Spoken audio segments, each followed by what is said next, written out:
Lifestories Live. My parents, for lack of a better term, I'll just use I don't know if it's politically correct, but my dad was black, my mum was white. And although my parents were black and white, I never heard race in the house. As dysfunctional as things were, they raised us not to see color. It was just normal. And then I go to Surrey, like you said, George, I'm in this white school, if you can use that term. And gosh, the names what I heard being called, and there was a few Asian kids and a few Chinese kids, and the abuse they'd take. So they sort of left me alone because I was the big black guy, if you will. But the more vulnerable kids, they went through hell. It was traumatic just witnessing it, if I'm honest. And how did you deal with that while you were there? I just fought. So I fought in school, I fought out of school, and then when I get home, if my shirt was ripped or something, my dad would say, "What happened?" I say, "Someone called me a name."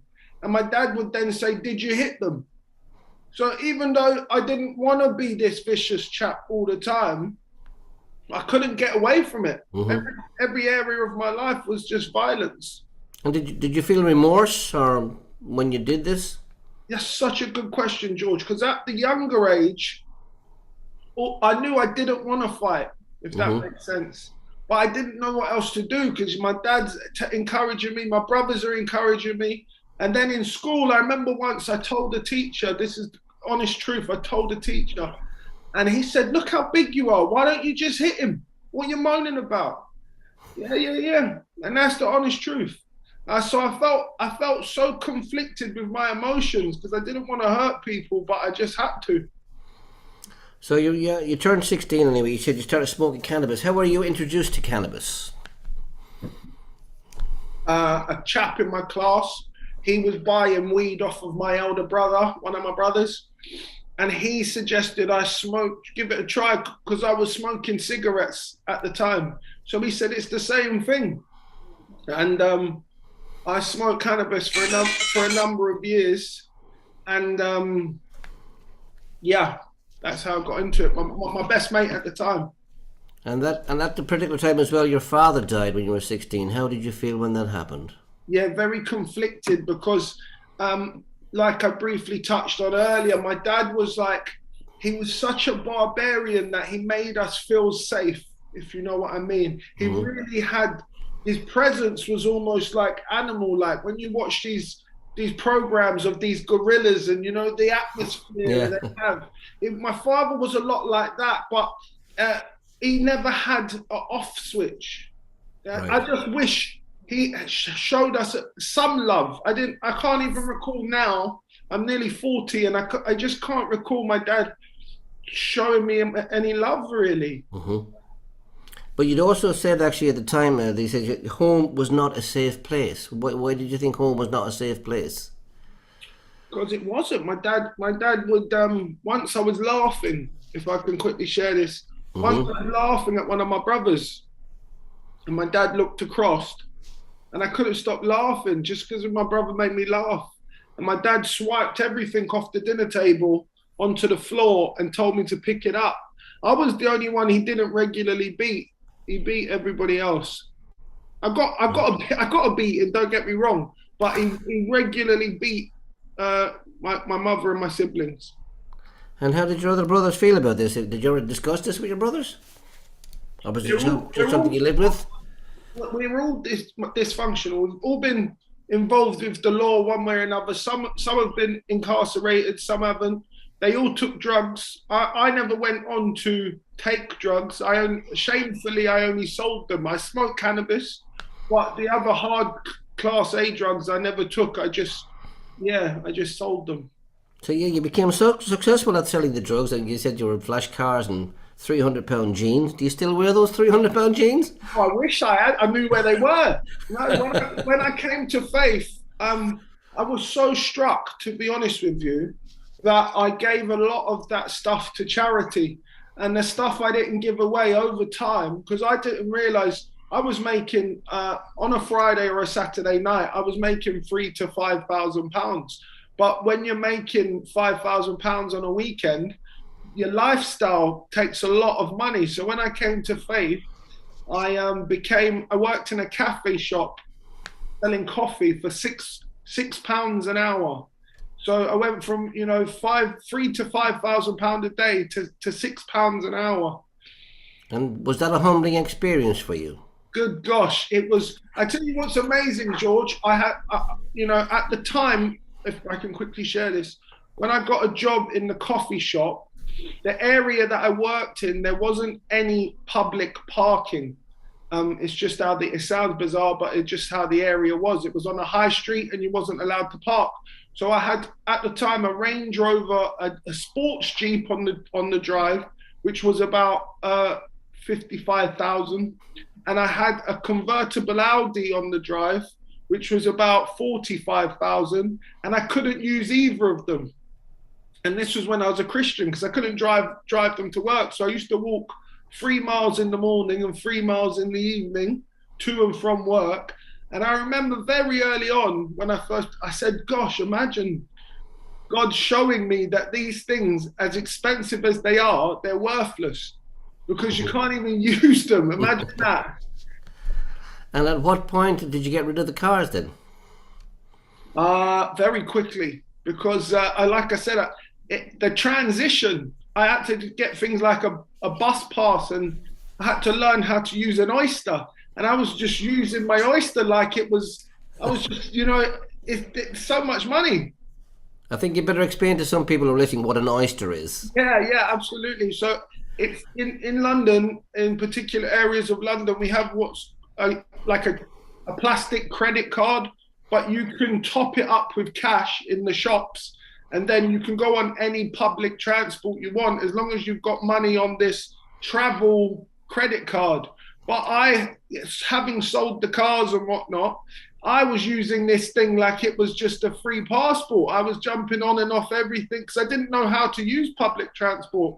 So that's just one example of, I can't remember how much it was costing just to travel around. I didn't know how to figure out the easiest routes. I was getting on and off buses and it was just so confusing. So you've lost the flashy clothes, the cars.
Lifestories Live. And you weren't earning a lot of money. Were there any repercussions? Did anybody come after you as well? Say, look, you used to be drugged, from the old life, seeking things from you. Was there anything like that?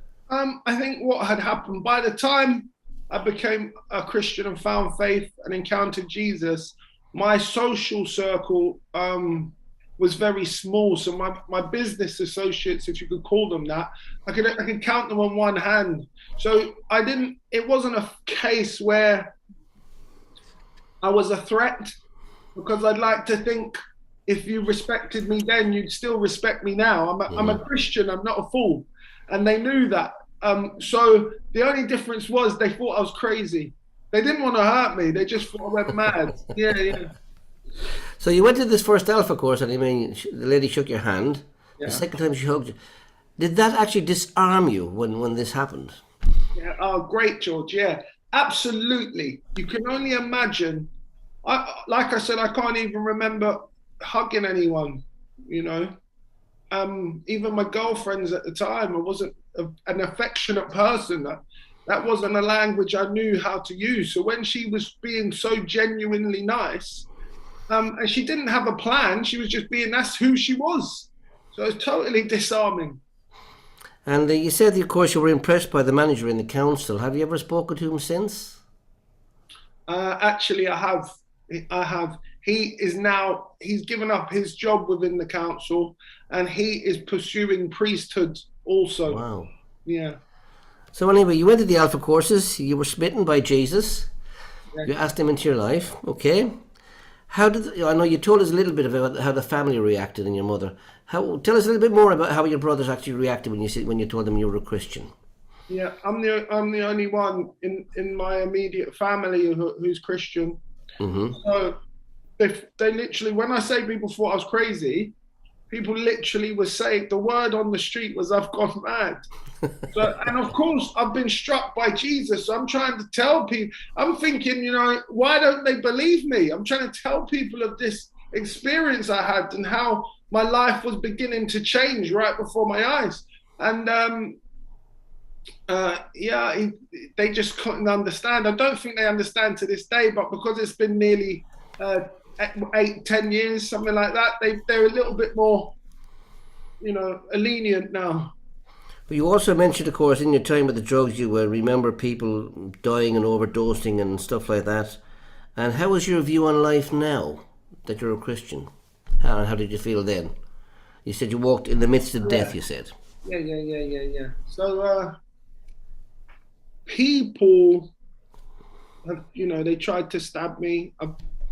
People have done, I said guns were involved, and at that stage, it was either my life or your life.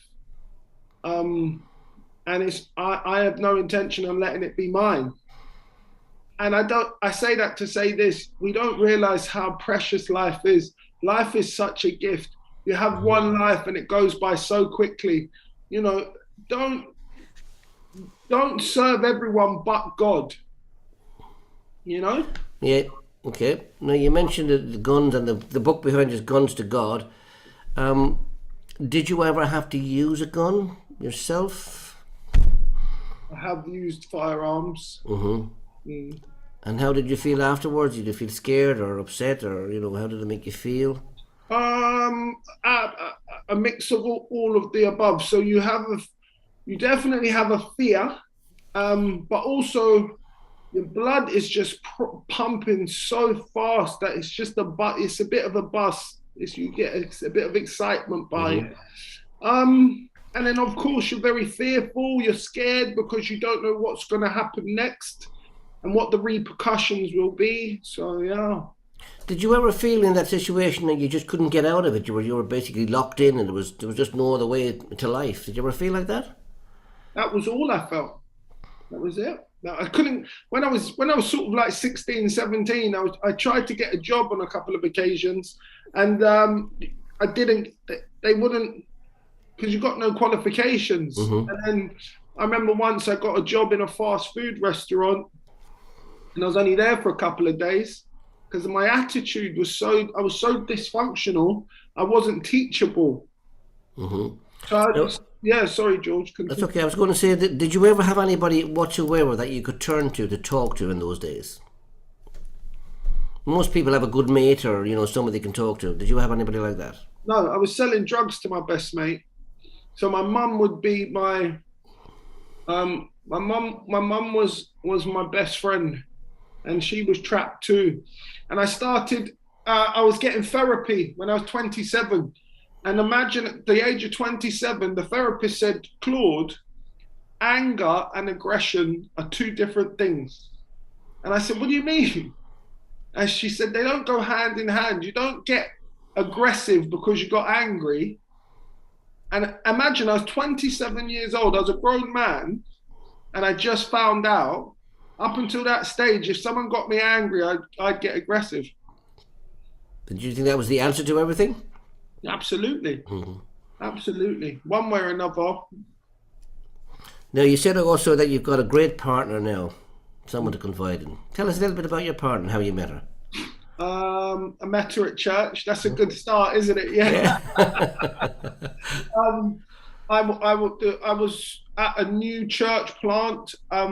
I was asked to go along with the team and help regenerate this church plant within that particular community. And she lived in that particular community. And she was a fairly level-headed lady. She's as old as she's as old as I am. She doesn't look it though. So she's a sensible woman with a career. Right. And we just really, I think what's lovely is we got to know one another. So my interests over the years have changed. Yep. You can imagine what they used to be to what they are now. So we just got to know one another. She's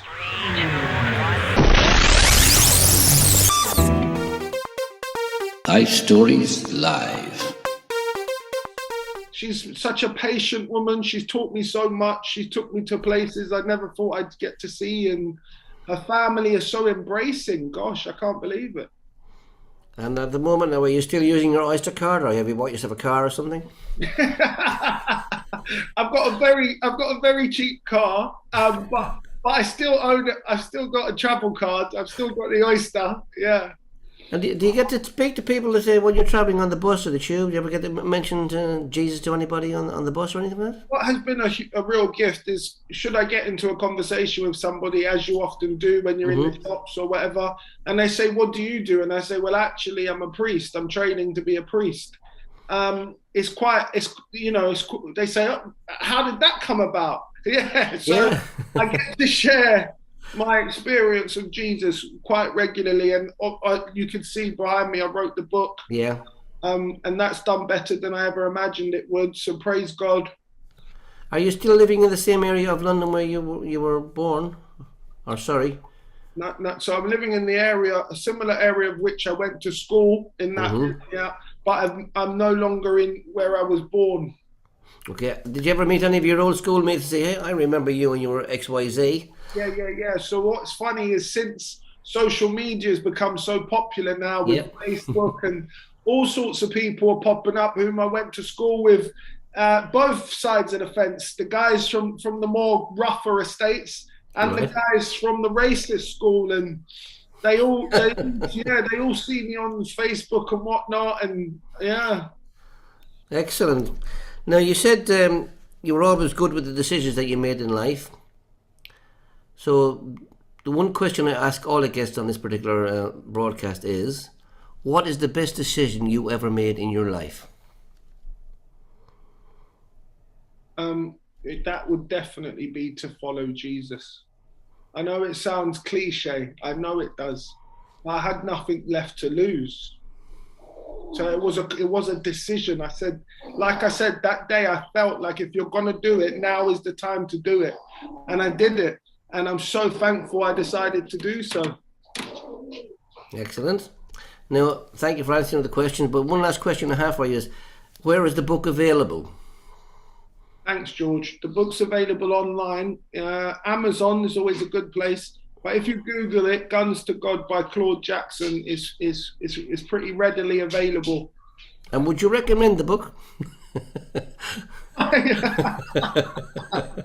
Well, is it a good read? You guys have been really generous in letting me share some of my story with you this evening. But in the book, it touches on a lot more issues that I've had to face. And whether we're actively Christian or pursuing Jesus, or there's something in the book for everybody, and I think they can relate to what I've been through. I've suffered with terrible depression, suicidal thoughts. Times I wanted to kill myself just to escape that lifestyle. So I've been through a lot, and I touch on all of the subjects in the book. Excellent, Claude. It's been fantastic speaking to you. I'm glad I know you now and not when you were in your old days. I've got a feeling we'd have got on just fine, George. I think so. I think we would have got on very well, yeah. If I could, I just want to thank everybody who sent a message directly. Obviously, I haven't had a chance to read them, but Steve, John, Adrian, thank you so much. Yeah. The other guys for your messages and everybody who's listened in this evening. Okay, Alan, thank you for that, Claude. And I'm going to hand back to Brother Alan. Thank you, George. Thank you, Claude. That was really excellent hearing your story tonight. It's been wonderful, and so encouraged by hearing how God has changed your life. And I pray God will bless you in your future at work. Pray He'll help you to reach many, many people and bring many people into His family. May God really bless you in your future. Thank you so much.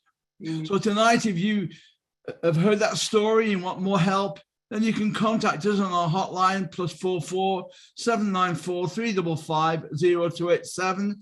You can phone, you can WhatsApp, you can text, and someone will get back to you. Also go to our website, lifestoriesworldwide.com. There you'll find out lots of information of all that's going on. There are broadcasts going out every lunchtime, and you can catch up with all the stories that have been on previous Monday evenings as well. There have been many exciting stories and broadcasts coming out on Life Stories. So please go to that. And can I remind you to join us again next week, 8 o'clock next week, UK time. We're going to Perth, Australia next Monday for a man, Adrian Murray. Adrian Murray was brought up in South Africa. At the age of 20, he joined the South African Defence Corps. And then he moved to Canada after starting work in mechanical engineering, and then to Perth, Australia. In his lifetime, he had an experience that changed his life, but also he had challenges with anxiety, which he will be sharing with you next Monday at 8 o'clock. So thank you again for being with us tonight, all of the people. Thank you again, Claude, so much. Thank you, Joyce. Thank you, Howard. And I pray God will bless you. May you know His peace. May you know His joy. May you know that wondrous love that He has. He loves every one of you. Good night. God bless you all. Stories.